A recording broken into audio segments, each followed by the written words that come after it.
Well, isn't this just perfect? Either of you know anything about this?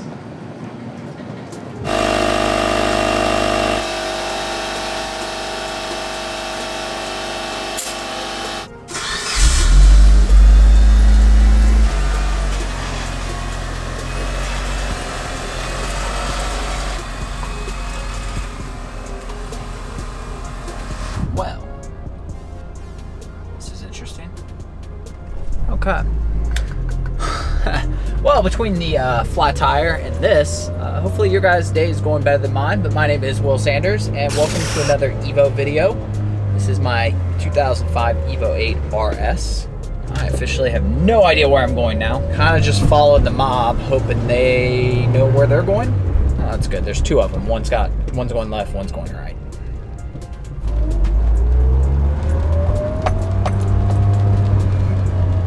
There is a lot of water on the street back there, so I'm assuming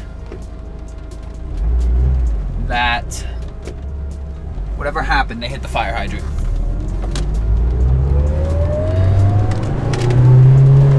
In today's video, we're going to talk about something that gets a lot more drama than I think it should, and that is the Evo 8 and 9 MR 6-speed. The transmission, as they say, is made of glass. I'm not sure that I believe that. Look, I get it. Everywhere you read on the internet says the transmission is crap, it's made of glass, you shouldn't buy it, you should swap it. And what I want to discuss is whether or not there's some truth to any of that. Should you buy one at all? And if you do buy one, or if you do own one, should you swap it? I don't think that's as easy a question as the internet people like you to believe.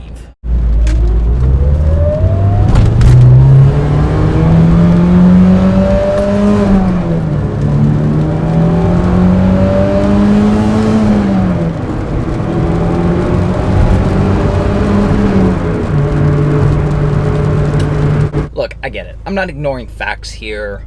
You know, there's a lot of data out there that suggests that the 5-speed is the stronger. What I'm more talking about is,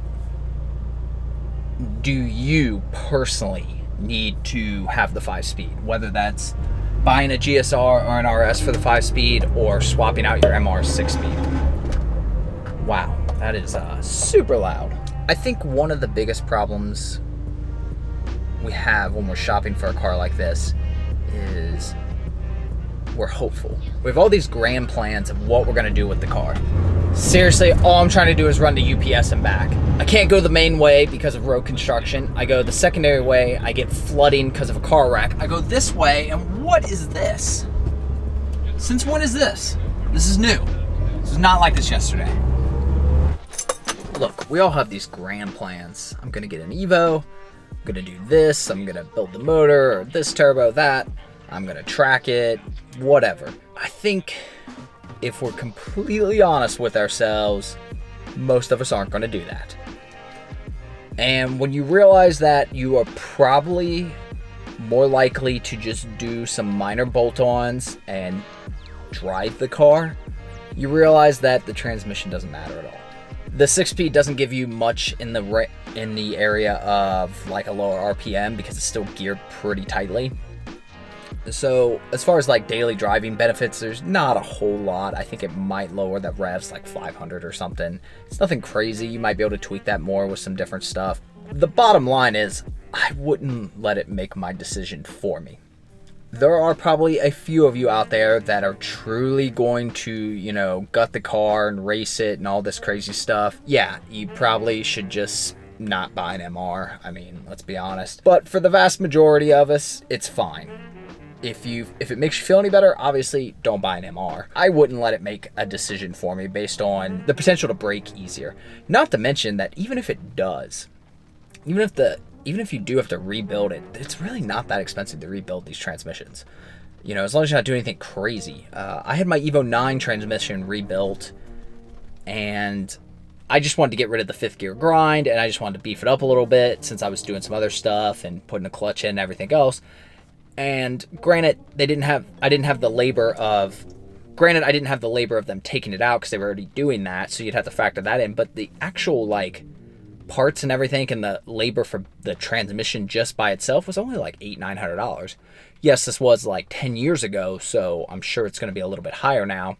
And if that's all you're doing, right, you're going to have that labor of taking the transmission in and out. But still, in the grand scheme of things, that's not too crazy that you can just rebuild a transmission. So if you buy an Evo MR with a 6-speed and you're afraid that something's going to break on it, just keep that in mind of what that potential cost could be. If there are signs of that when you go to buy it, you'll factor that into your negotiations. Or if there isn't signs but you're still afraid of that, then just know that you need to get a better price. Will you be able to get that better price on this Evo here versus that one there? I don't know. You know, the seller's not going to care that you want a lower price because it might break down the road. But you may be able, if you're patient, to get a better deal. Just like anything in life, if you're patient, you might be able to get a better deal, get into a position where you're more comfortable, stock away a little cash on the side so that you have that, which is really a smart thing to do anyways with any car, especially these cars. Have a little extra cash stashed away for things that go sideways. Oh, hi, buddy. See, I told you I wouldn't be gone long. I told you. Good boy.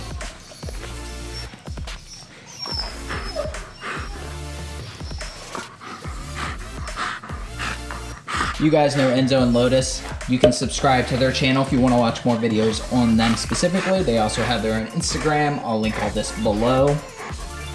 Oh, you're being good, Lotus. I'm being patient.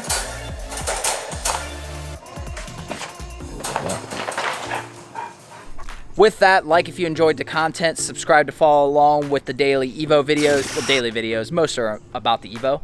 It does look like so far the tire is holding, which is good because it had been parked for like 2 days. So whatever the leak is, I need to find, but it's slow. Other than that, appreciate you guys as always, and I will see you on the next video. Say bye. Say bye. Say bye.